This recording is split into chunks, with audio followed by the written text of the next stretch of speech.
Hi, good evening. I'm Regan LaFontaine, Director of Advancement here at Trinity-Pawling, joined by Headmaster Taylor and Erik Olstein, our board president. And we're excited to be here tonight for our Pride Perspective, the state of the school. And while we can't see you, we know you're here, and we're thrilled that you're taking the time to join us to hear all about the winter term and how we've wrapped that up and what we see for the future. So I'm going to start right in because we had a lot of questions come in advance. We've got a big group joining us tonight. We're thrilled. And so we've kind of woven many of these questions in. And if you have questions throughout the program, please put them in the Q&A and we'll try to get to as many as we can. And if they're not answered during the program, please do feel free to follow up with me or info@trinitypawling.org, and we will be sure to try and get you a response. So, but without further ado, I'm going to start with the most pressing question, which is certainly coming up a lot from our parents and our alumni, who are so curious about how the school has responded to this health crisis, particularly through the winter and getting through a winter term, which I will say this is the week the students go home this Friday. So if Bill and Erik, you could speak to how we've made it through this winter and how we're going to get to Friday, please do. Thanks for reminding me, Regan, that the boys go home Friday. I had overlooked that somehow. Good evening. Thank you for joining us this evening or watching us later. We're grateful that you're taking some time out of your evening to learn more about how we're doing. We're humbled by your concern. We've been grateful for the many people who have reached out to sort of check in on the school and the boys and the faculty, and that's been very energizing to know that that we're connected with so many who care deeply about the school. So how are we doing? I think we're doing all right. We're hanging in there. We've really been able to leverage some real favorable dynamics throughout this whole COVID crisis. And going back to last summer and sort of when more of the information coming back about how all of this is, how the virus transmits and how to best ensure safety protocols, we sort of assimilated all that information and then looked at our campus, looked at sort of the dynamics involved with this campus, and when we did so, we sort of said, there's some favorable aspects to this as we work to create a health plan that could mitigate, hopefully, some of the potentiality for rapid spread of this virus. And a couple of key aspects of this plan was the fact that our dormitories are fairly small compared to other boarding schools.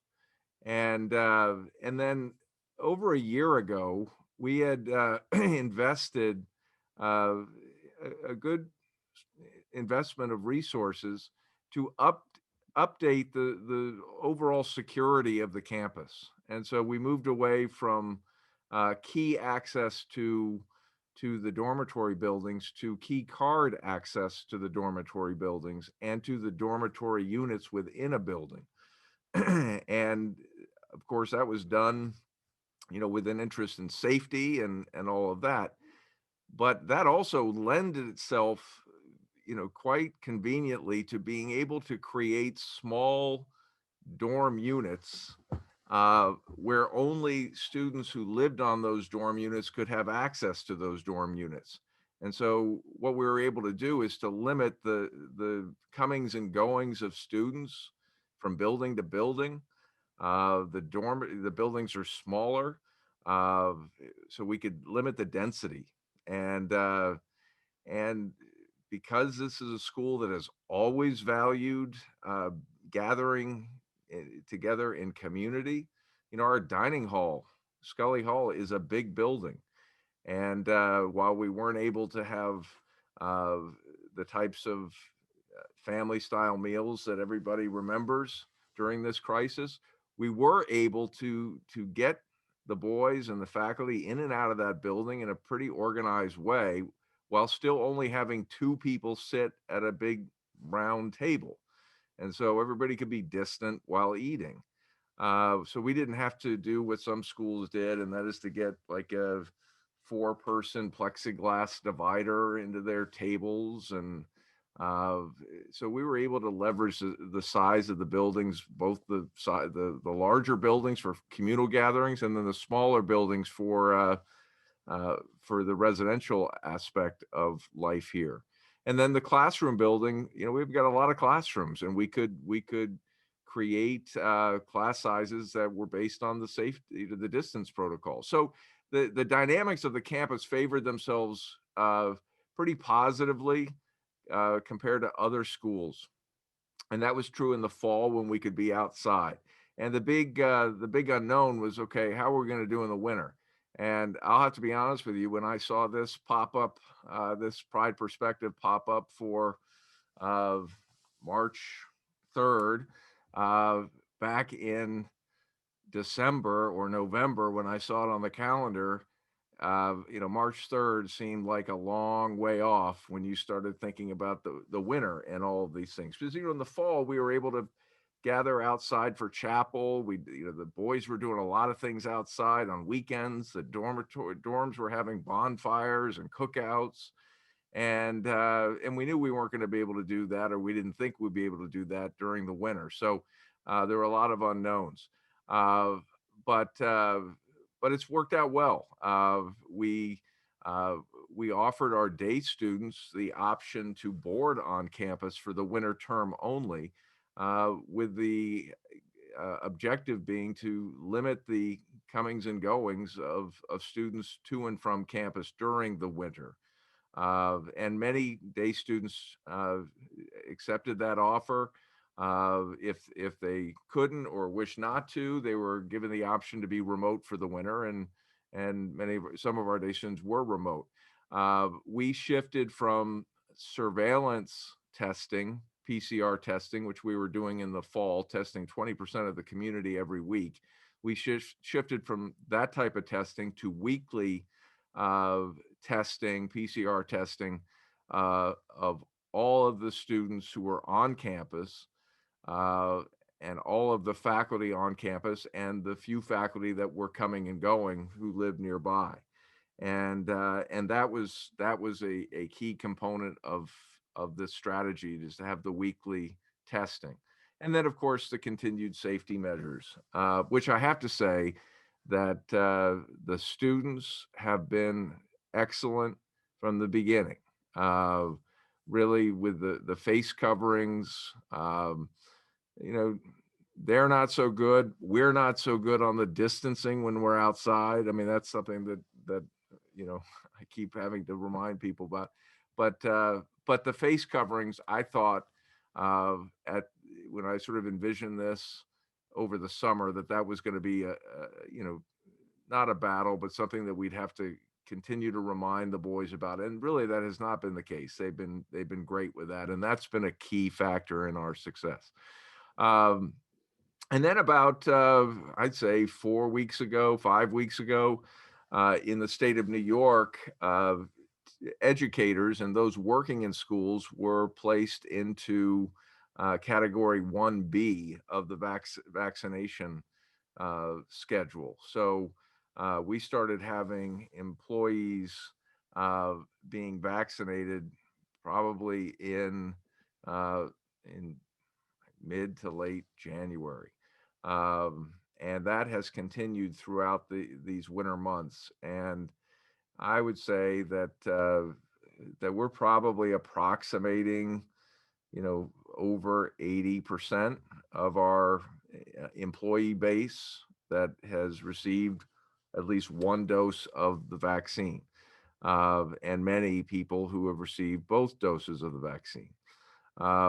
And I can tell you, just by my weekly conversations with other schools and other school heads, New York is way out in front of other states in terms of where educators fall in the sequence of this. And I did see a question come through about how has the state and the county been, have they been supportive?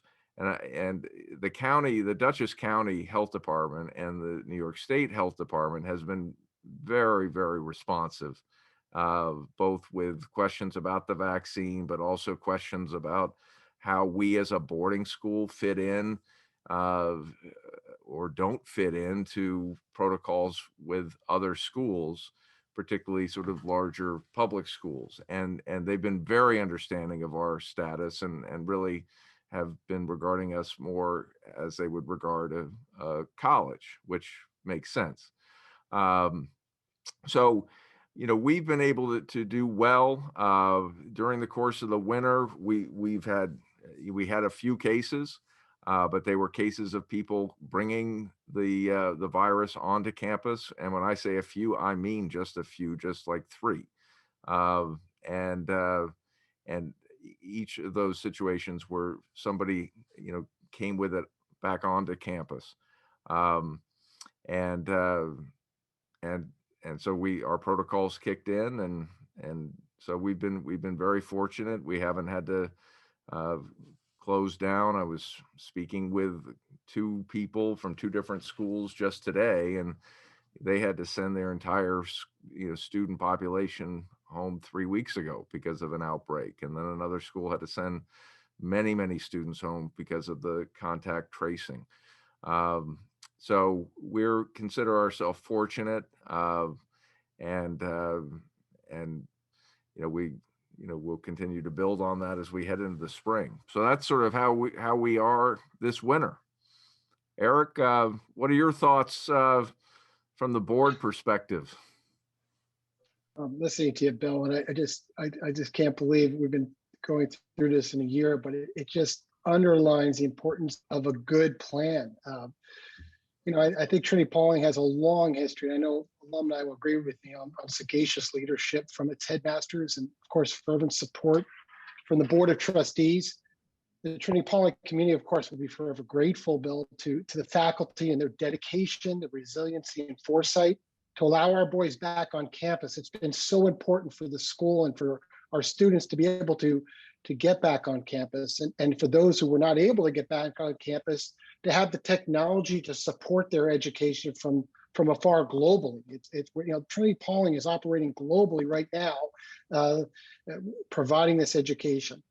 It's the ability to be flexible and creative during the pandemic, which has bolstered our schools. I think it's confidence and it's success for the future. And the phrase the board likes to use is, it's all about the boys. How do we continue to enrich the students' experience at Trinity-Pawling?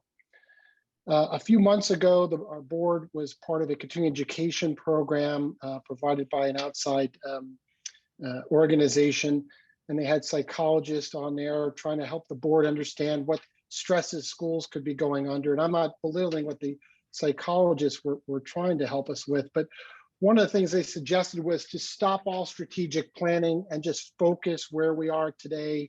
I teased with Bill, a suggestion was that we should send our headmaster spa treatment, gift cards, and so on. And I told Bill that's just not happening. But the point is, I think with the school's leadership, both at the headmaster level, faculty level, the board level, it's not to get caught up in where you are today. It's you have to be looking forward, planning for the future. When Bill and I were talking last summer, talking in the fall, talking in the winter, we were talking about other schools that were suggesting that they were worried about planning or delaying their plan, which is the complete opposite what we should be doing.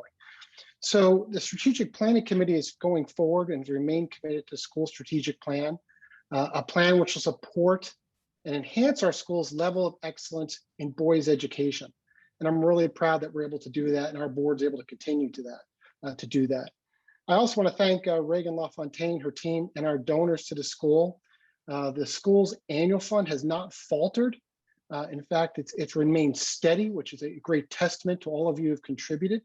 And I'm also proud to announce on April 20th that the Board of Trustees will have a $250,000 trustee challenge to bolster the school's annual fund this year. And I want to thank our trustees, our former trustees, and all of you who support the school. Of course, financial support is also a necessary part of this school to continue. I would also ask for those of you on there that you can also help the school by advocating to your friends and family to have their sons look at Trinity-Pawling and become part of the family, part of the pride. Trinity-Pawling, for those of you who've been, have students there now or alumni been back, it continues to excel. And I have no doubt about its future and the strength as we go forward. It's been a tough year. It's been a tough year for the faculty. I know it's a tough year on the families and the students, especially our headmaster. But I think it's a year we're going to be looking back on and saying it's a unique opportunity for this school and for our students to really be challenged in a way we haven't been challenged before, and to celebrate success, which I look forward to in the fall. So thank you all for your support, and to my fellow alumni out there, I hope we're all back together someday in October on campus celebrating homecoming, God willing. And thank you for your support. Chime in here to say thank you to the board. The board, from our perspective on the advancement team, has been tremendous through all of this, and we're really excited about the upcoming challenge. So thank you, Erik, and thank you to the rest of the board. And to our alumni too, I see that Cam Gear, I have to interject here, Cam Gear, class of '84, put a little comment into the chat, and I think Bill and I can both attest that we had a lovely cup of coffee with you a year ago tomorrow in San Jose, and we are missing those moments. And who knew then, when we were having that nice cup of coffee talking about schools, how much would change. So thank you, Cam, for bringing that up. We certainly miss seeing you in person. But that leads into the next. There's been so many challenges. So there are many other ways that COVID has challenged the school and challenged Trinity-Pawling to adapt to new realities and new ways of doing things. So Bill, I'd love for you to elaborate, and Erik too, just on how you've managed to do that and stay sane. I don't know about the sanity aspect of it, but I can talk to you a little bit about what we've done. And yeah, a year ago, Cam, how you doing? Good to have you here. I remember, visiting with you and then with other alums a year ago, right around this time out in California. And I remember being in a hotel lobby in San Francisco. And this is right when everything was starting to escalate. And there were Purell canisters all around, and it seemed a little surreal. And several alums came and we met, and we sort of did the fist bump thing. And then by the end of the meeting, you're back to shaking hands and so, but it was really, thinking back on it now, just that was the beginning. And then, a week after that, essentially, we were making the decision. I remember being on the phone with Erik and the executive committee of the board saying, I think we're going to have to delay the return from spring break until mid-April. And then 5 days after that, being on the phone with Erik and the executive committee, and then later the board saying, I think we're going to have to be remote for the whole spring term, which was inconceivable at the time, and scary. But talk about how to adapt. And here I have to underscore what Erik mentioned before, and that is the leadership of the faculty and how they responded to this challenge from the get-go last March, diving into remote learning, figuring out how to adjust their teaching from what they've been doing in some cases for 30, 40 years into new ways of delivering content, figuring out a new delivery system for last spring being Zoom. And then we shifted over the summer to Microsoft Teams, having to learn all of that again, because Microsoft Teams had some, more robust features for schools. but just sort of the willingness to stop, to assess, to relearn, and then to step confidently and and or at least project confidence. I'm sure in some cases we weren't confident, but to project the confidence and saying, okay, we've got this. And then to welcome the boys back in late August, early September. Um, and then, what we learned then is that energy, is its own generative force. We all learned last spring when we had to be remote that there is no, that's not even a facsimile for what we do. It was a Band-Aid. And the reason it worked so well last spring is because we had 2/3 of the year already banked with the energy that comes from learning and living together, and that energy of community. And we were able to draw on those reserves last spring. Uh, but it was essential to get the students back here at the beginning of the school year, and not try to start remote and bring students back later in the fall. It was essential for this school to bring the students back safely as possible, um, and because that energy is its own force. And so we learned how to harness aspects of that. We couldn't be in the chapel, but we could have chapel outside. And we realized that even when it was rainy and we had to be having chapel online, that well over 80% of the students, probably 85% of the students, were there. And maybe even a better attendance rate than some of the 8 a.m. mornings when everybody was in chapel. So we've learned how to adjust the schedule to move things around. We've learned how to do things quickly. We've learned that sometimes you can't test things. You just got to go with your best assessment of what's going to work, and then adjust and tweak on the fly. And that's good to know that we can strengthen those muscles.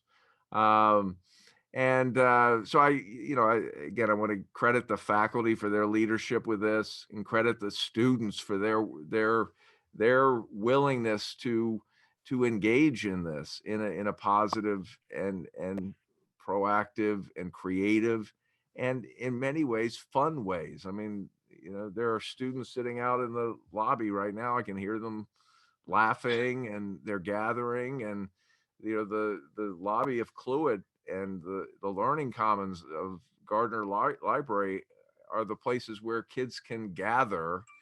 They have their masks on, but they're kids from different dorms.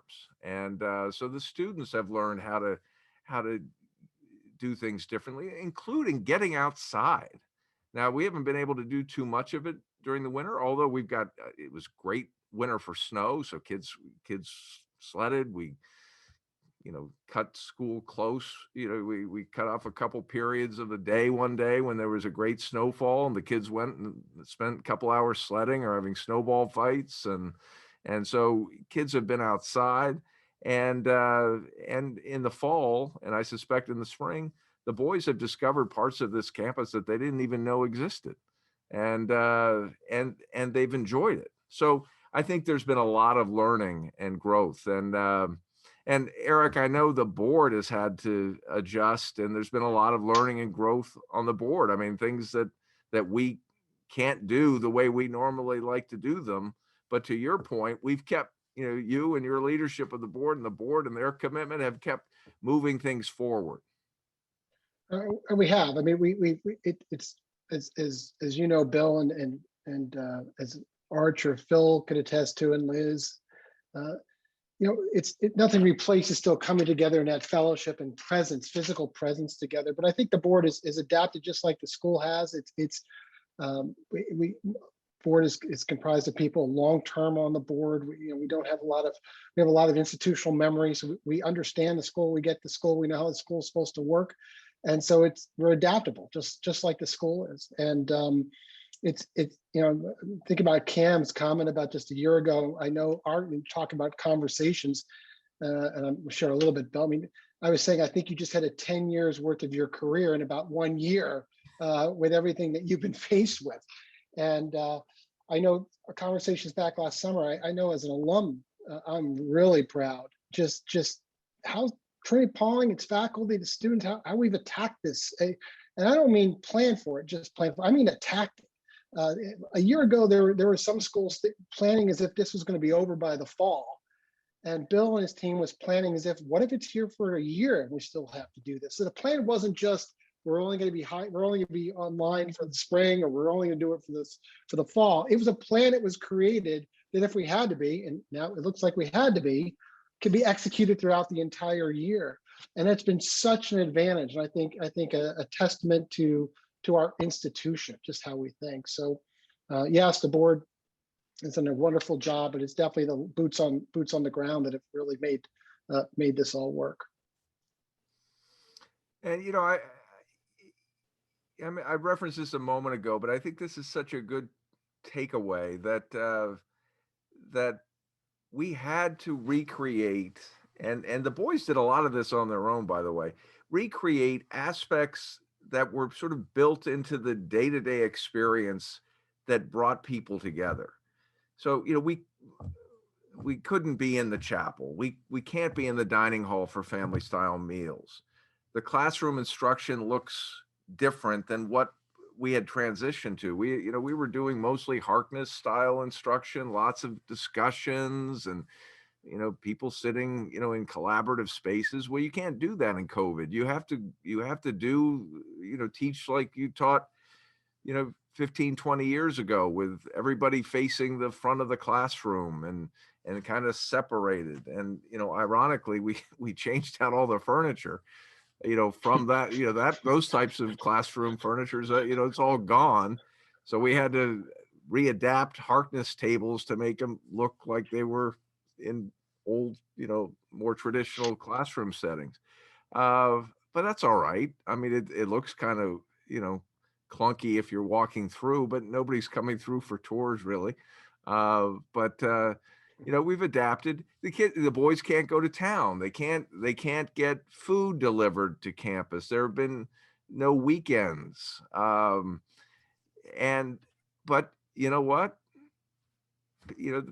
Dorm parents are making food, and the Cullen is doing better things in the cave, and and again, the boys have adapted, and that's been that's a key takeaway, and something that we'll build upon it. And again, the key theme is resilience. Bill, I maybe want to touch on it because I know sometimes I get calls about this. I don't think everyone fully understands just the state, the county, while they're very helpful, we also had to be mindful the entire time of making sure that, like other schools, had to shut down. And so while we had some restrictions that may be looked at as, well, why are they so tight and so strict? It's because we wanted to get to March 5th. We did not want it, because while they're helpful, they were, if you got over a certain number, they were going to be mindful of that too. Yeah. So, absolutely. And yeah. I want to also sort of, commend our parents, because this has not been easy, especially this winter, because we haven't had any weekends. We haven't had any visitors to campus. And I know this has been a hardship on parents who live more locally and their boys are here and they would like to see them more, and they haven't been able to. And so, but that has also been a critically important part of our plan to limit the interactions on campus. And in the springtime, it's our hope that it's going to be more like the fall, where people are going to be able to come to campus and picnics outside and things of that nature. Speaking of food, and maybe not picnics, but I saw a bunch of cakes or treats getting delivered today that are going to the dorm. So parents, you should be happy. I think your boys will be happy tonight. They're getting some special treats. So I did everything not to grab one out of the box. But anyway, but speaking about, Zoom has been so different, and I think you spoke to, we're not getting to California, we're not visiting people. You said tours aren't coming to campus. How has COVID affected that ability to stay in touch externally and with our alumni and with our parents and with prospective students in the admissions process? Well, I think, Regan, I'm grateful to you and JP Burlington and our communications office, Judy Redder and Emma Christiantelli, for these Pride perspectives, because last spring in April is when we began this series, and it began, I think, as a a one night thing. Okay, we're going to just sort of give everyone sort of an update, and we quickly realized that this could become an entire series to keep people connected. And so we've had book clubs, and we've had alumni gatherings, and teams have uh, met with alumni, athletic teams, and so forth. So that's been a great way to stay connected when we physically cannot be connected. And I'm just so grateful for the alumni and parent giving, parent support of the school. Our participation and giving to the Trinity-Pawling Fund this year is ahead of where it was a year ago, before the pandemic, and that certainly is something for which we're all exceedingly grateful. Christmas time, there were over 10 big boxes that arrived here on campus, and they were from an alum who sent large gift baskets to teachers, some administrators, uh, even a headmaster who was not here when he was here. And it was just, his note was, "I'm just so appreciative of everything everybody's been doing to keep the school going." And that type of, I wrote him, and I said that type of generosity and gesture is so incredibly motivating.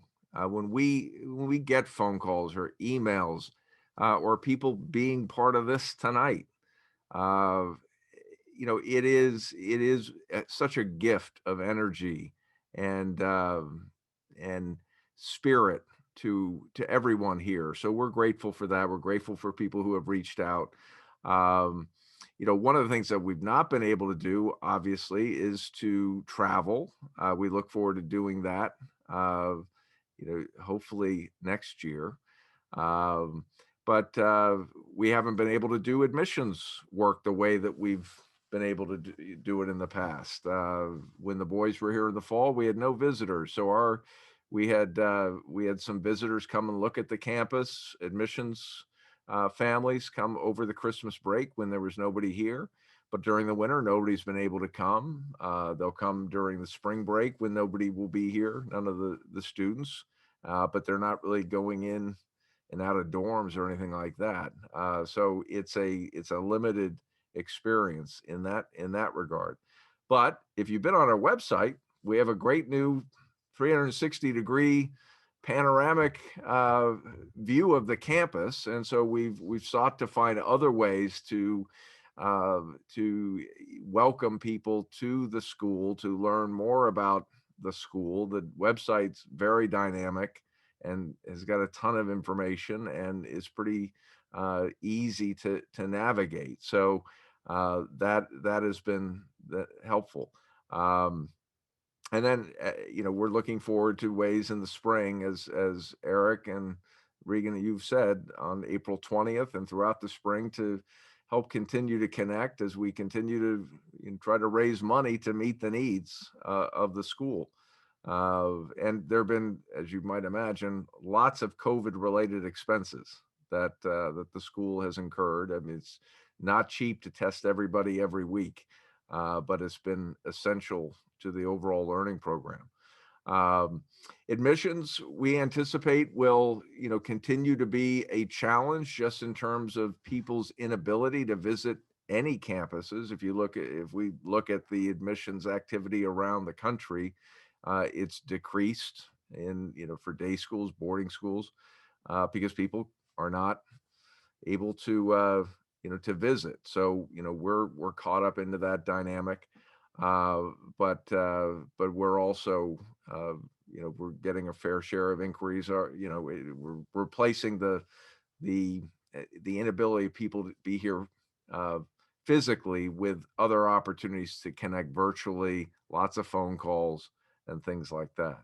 Um, and so, if anybody knows of a family who might be interested in outstanding learning and growth experience for their son, that's a way to help too, to refer people here to the admissions office.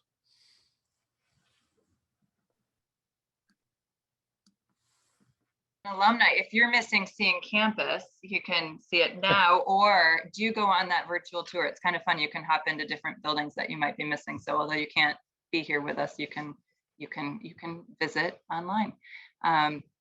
So Bill, you've been in the business of education probably nearly your whole life, but what has the school learned through COVID, through this most interesting time? Well, I've touched a little bit about it already, but I think I'll underscore the importance of community and the role that it plays in the learning process. And for educators, everybody knows that, although for the last 20, 30 years, everyone's been talking about, the advantages of online learning. And certainly it has been advantageous during this type of a crisis. But as a teacher, and I teach a class, uh, I'm not as effective with the students who are there remotely as I am to the students who are in the class. And it's up to them to ultimately whether I'm effective with them either. But as a teacher, it gives me more energy when people are learning together. And then when you throw in the aspects of the Trinity-Pawling experience, like chapel, like family style meals, like athletics, the dormitory experience, that is such a powerful force. So as I said earlier, we've had to recreate aspects of that to get that energy. But I know that one thing that we've learned, we will never take those things for granted. Not that we ever did, uh, but if anything, their value has been isolated for its grandeur in the overall dynamic of just how critically important those experiences are to the success of our learning program here. Um, I think what we've learned, I mentioned this before, is the power of resiliency and adaptability, and and I know for the alums who are on the call, this might seem um, very disappointing, perhaps, but the boys, for the most part, have not been in a jacket and tie all year for classes. They were in a jacket and tie one day in the fall, um, and that was the day that we had pictures taken, for the yearbook. Um, and the reason that they weren't is that uh, you know uh, many of the alums probably would remember that I don't know how often the boys wash their blazers or get it cleaned, but in a pandemic, you want clothes to be clean. You want encourage kids to wear clean clothes. But we also knew that we'd be asking a lot of them, and we didn't. We wanted to sort of take the dress code down a notch in terms of how much that was going to be a factor of our dialogue, and and that that that will not be the case after the pandemic's over. But you know what? The sun still rose in the east and sets in the west, and it's been a positive, productive learning environment. So we've learned that we can shift when we need to with things, and there's room for adaptation. And I think a powerful thing that we've learned this year is, and it relates to community, but it has to do with a respect for the common good. And everything that we've talked about in terms of our protocols, really, we're grounded in one aspect or another around this idea of the common good, that we are in this together, and regardless of how you may feel about wearing a mask. And I can tell you that it took me a while to get used to teaching with a mask. That you have an instinct to try to take it off. But there was a constant recognition and reminder that we tried to reinforce that we're doing this for the common good. If we want to be here and avoid what the kids call Zoom school, then we're going to follow these protocols that are designed for the common good of this community. But you know what? That's the hallmark of boarding school, is the common good. And so if that's going to be a real positive, that we return to a core ethic of the boarding school advantage, and that is that there's a fundamental importance of being in community and working for the common good. And in a pandemic, that's required. Post-pandemic, that's just going to be an added benefit, and it will make this community stronger.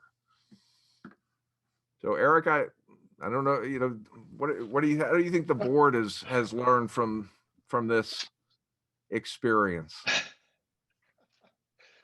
I think a lot of what the board might have learned is just I remember Phil Smith talking about have trust your faculty, and I know that the board has always trusted its headmasters, but I don't know if it's necessarily a learn or just a reinforcement of what it already knew. I mean, I think when you're on the board, you have a love for the school.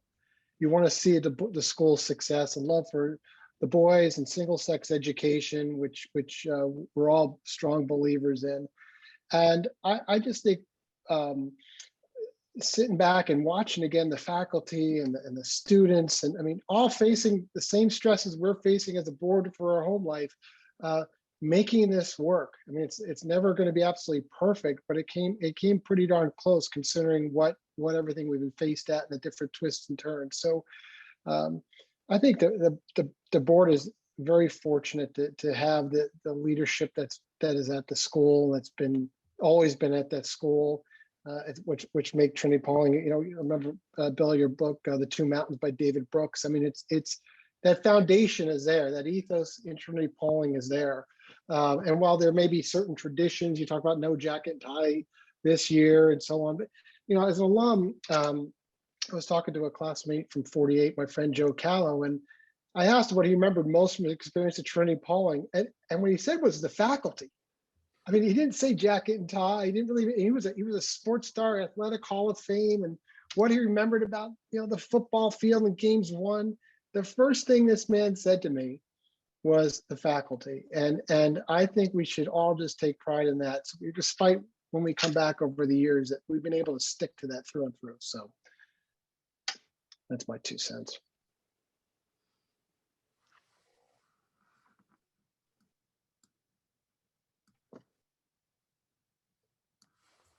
You already alluded to this a little bit, Erik, just sticking through and going through the strategic planning process throughout that. And one thing, certainly in the process of planning for COVID this past summer and opening school, there were also the tragic deaths of George Floyd and Breonna Taylor and Jacob Blake.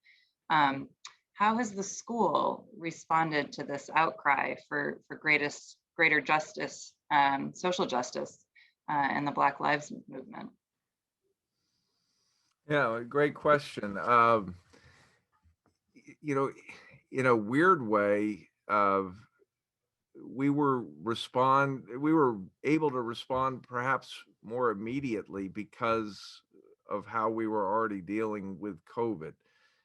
So, for example, when all of this began to, emerge uh, in the late spring and then throughout the summer, we immediately created opportunities for the students to have a place to go to talk about their concerns, their feelings, their questions, their anger, and we did that through Zoom forums with faculty leaders, our director of diversity, equity, inclusion, and other faculty members, and we created an opportunity for dialogue right away, and then provided an opportunity to continue that dialogue, and I know we had alums involved in those discussions as well.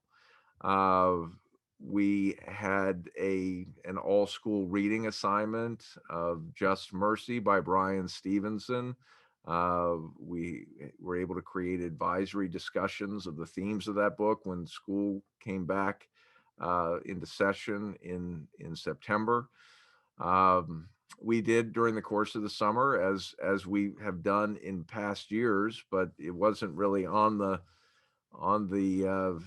agenda for this summer. But given what had happened, we did sort of an assessment and inventory of our curriculum. What books are we reading? Do we need to? Have we been using this book for a period of great length? Do we need to assess whether we need to put different books into the curriculum and so forth? So that was done at the department level. We have been doing winter projects, for the last 5 years, interdisciplinary winter projects. Understandably, there were several faculty members who wanted to offer interdisciplinary winter projects that reflected more of a DEI focus, diversity, equity, and inclusion focus. And those projects, the students, get to choose the projects that they wish to do, and those projects were well subscribed, which was good to see. We had student leaders, especially students of color leaders, who got involved with the NAS, National Association of Independent Schools, Student Diversity Leadership Conference, which usually is held every year at a city, and young people get together to talk about issues of diversity, equity, and inclusion. That was all done remotely, and so we had 3 students participate in that with students from all over the country, and there were great discussions that emanated from that. Those discussions led to other discussions here with faculty members, with myself, and so there's been an opportunity for a lot of dialogue about issues of racial justice, inclusion, and this idea of belonging. We want people to feel a sense of belonging. They belong here. And that's true not just for our students, but for our alumni as well. And I'd say it led to just ongoing open discussions with students of color about their experience at Trinity-Pawling, and being honest about what is currently a weakness for the school, and that is a lack of diversity on the faculty and staff. And so Erik, I'm going to pivot to you, because one of the things that we did over the summer was to fast track a strategic planning initiative that was emerging as a real priority, and that was to address these issues at the board level. That's true. We had talked about strategic planning and receiving feedback from many alum who shared their experience with us. We formed a diversity, equity, inclusion committee on the board, and to explore diversity, like Bill talked about diversity in faculty. And I think what Bill said really touches home, for me at least, about the sense of belonging that all students, when they come to Trinity-Pawling, while they're there and after they leave, that they have that attachment to the school and they feel like they belong.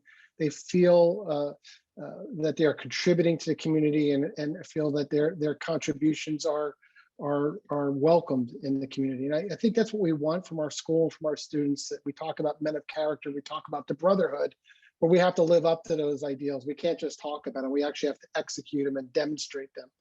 And I think it's been well received. I know there's alumni we still have to reach out to that have felt excluded over the years, and that's sad for the school, in my opinion, that no one should feel excluded or not being a part of that community.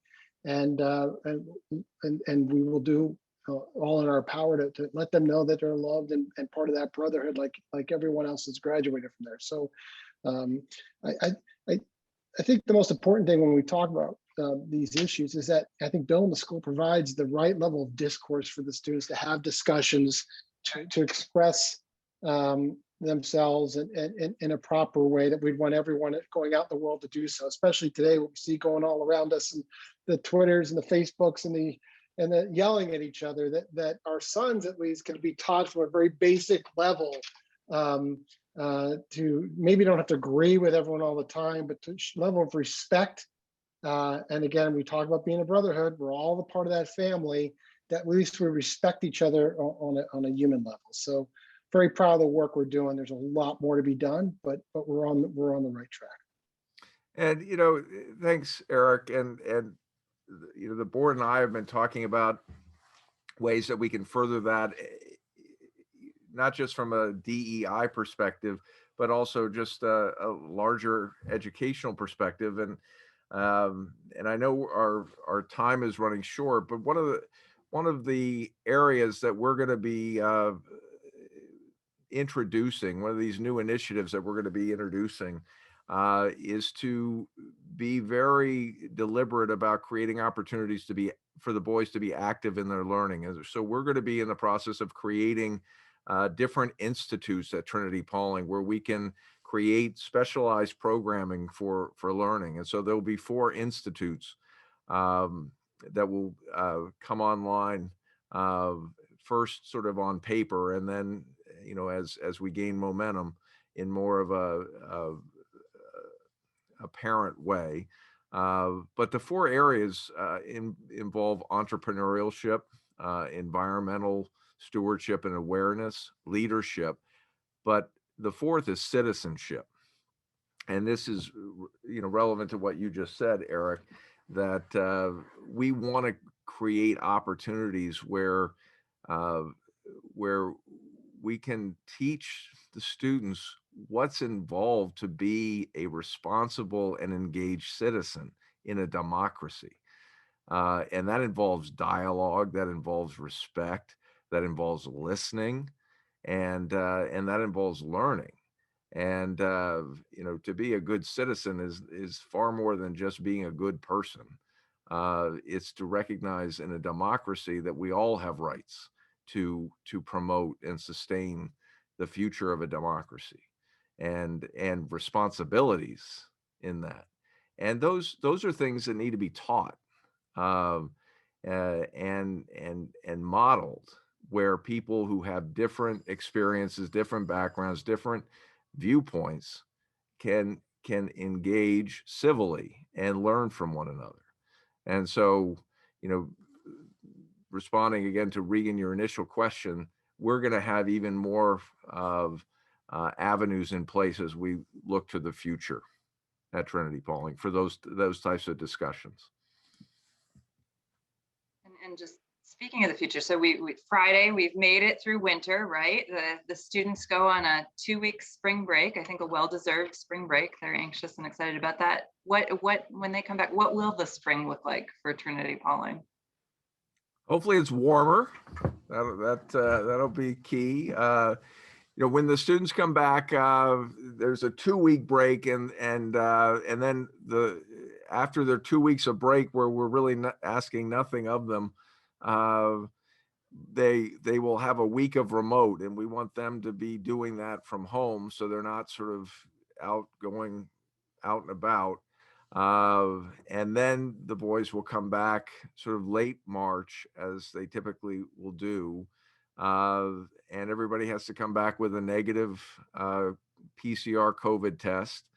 Then everybody will be sort of quarantined in their room for a period of 3 days while we test again. And then hopefully everybody's out of that quarantine by April 2nd. So we've been planning for, for the bulk of the students to be here on campus for in-person learning. Our day students will return to being day students, and so they will be coming and going, and hopefully being careful about their coming and going when they're not on this campus.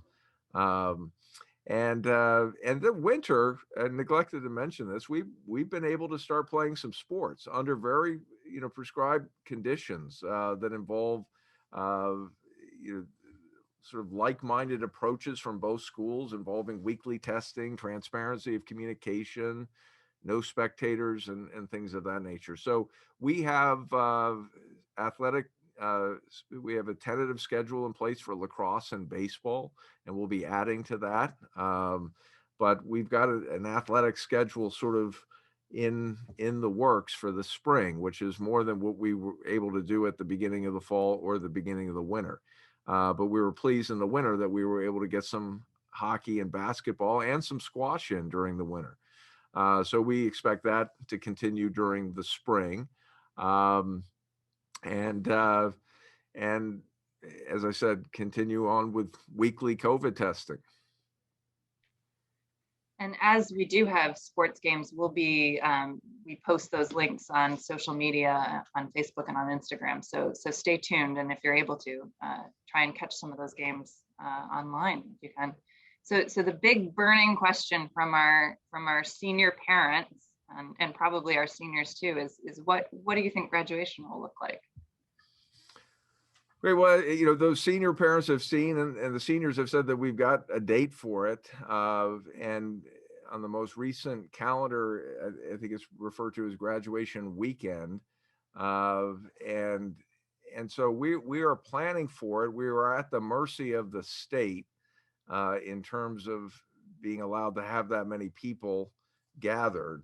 So we're hopeful that by late May, we will all be in a situation where some of those restrictions would be modified. If the restrictions in New York State are the same then as they are today, we wouldn't be allowed to have graduation because we would exceed the density level of guests on campus. But we're hopeful that will not be the case. And we're planning for that. So I'm sort of envisioning a graduation that would be here in person with a limited number of guests per students, perhaps 2 guests per student graduating. If we're able to do that, we'll probably do that in a way that the underclassmen will have left for the graduation, just to be sort of attentive to the overall density level. But last year we were able to do a sort of a representation of graduation in a video, and it's not as meaningful, and it certainly wasn't for the class of 2020 as fun as that video was. There's nothing remotely the same to trying to do that here. But it's not going to be the graduation that the class of 2019 had, where the quad was filled and all of that, and hopefully maybe the class of 2022 will be able to be back to something like that. But we're hopeful that the class of 2021 will be graduating here on campus, and we're making plans for that. And looking ahead to the fall and next year, what kind of do you see moving forward beyond graduation? I referenced just a little bit about that, but we've been planning all year. March 9th, 2020, we had a faculty meeting 2 days before the pandemic was announced. And that's when I shared with the faculty sort of the next iteration of our curricular growth at Trinity-Pawling. And that was to create avenues where the school can be more deliberate about promoting active learning in our curriculum. And that is really to lean into what the research tells us is how boys learn best. They learn best by, by being active in their learning, being creative, being collaborative in their learning. And so, we want to be the best. And I believe we are the best at teaching boys, but we really want to, be the most dynamic, distinctive boys' school in terms of the delivery of its educational program.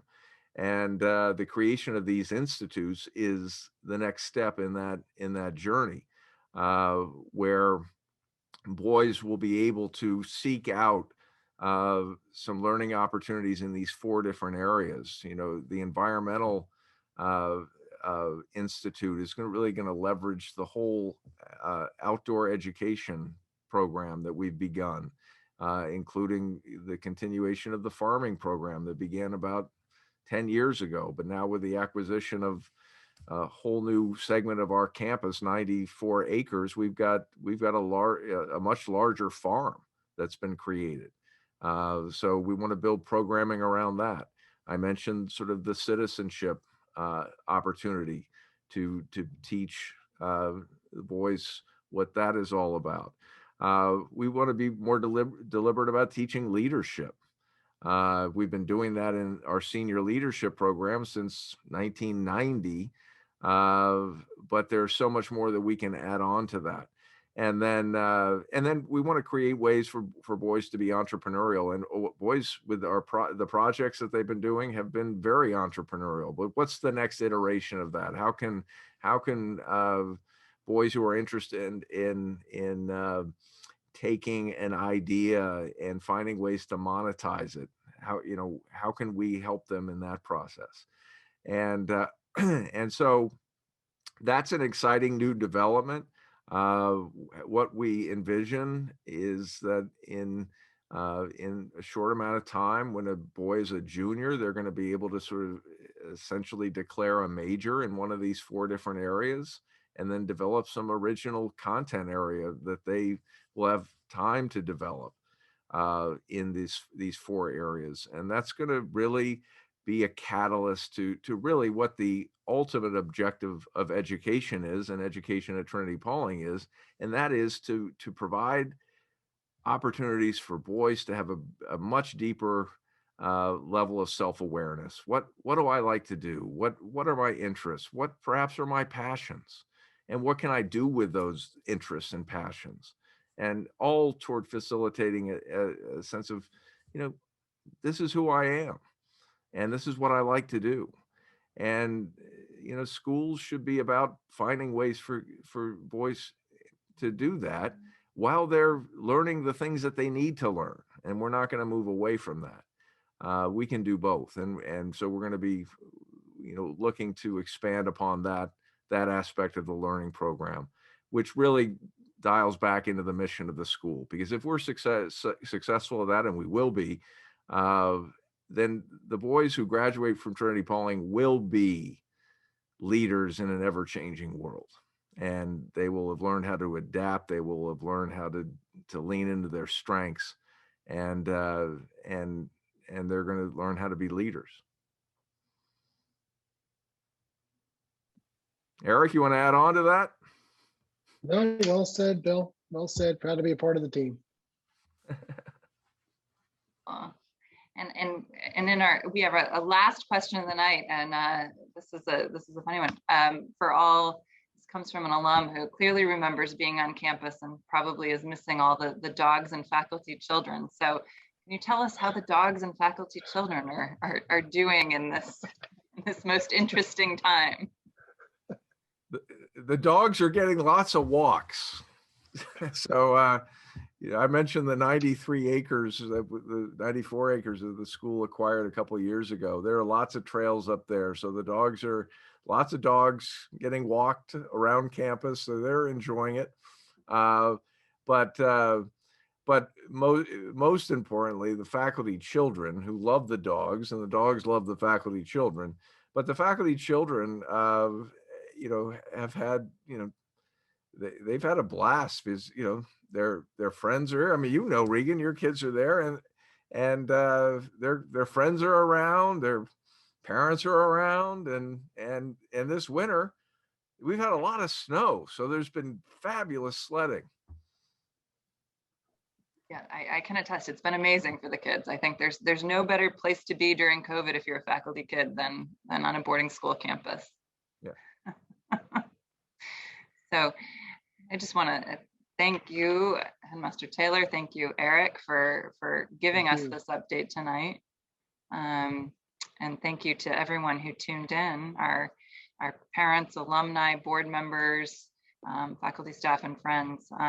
And we hope you'll join us on next Wednesday, March 10th, where we can all have coffee with Ned remotely, but Ned is having coffee with Stephen Hannock, an illustrious alum from an artist. So I think you'll enjoy that program if you can be with us at 7 p.m. next Wednesday, March 10th. So thank you again. And please, if there are questions after this, please do reach out to us. Thank you all. Thank you all. Be safe. Stay steady.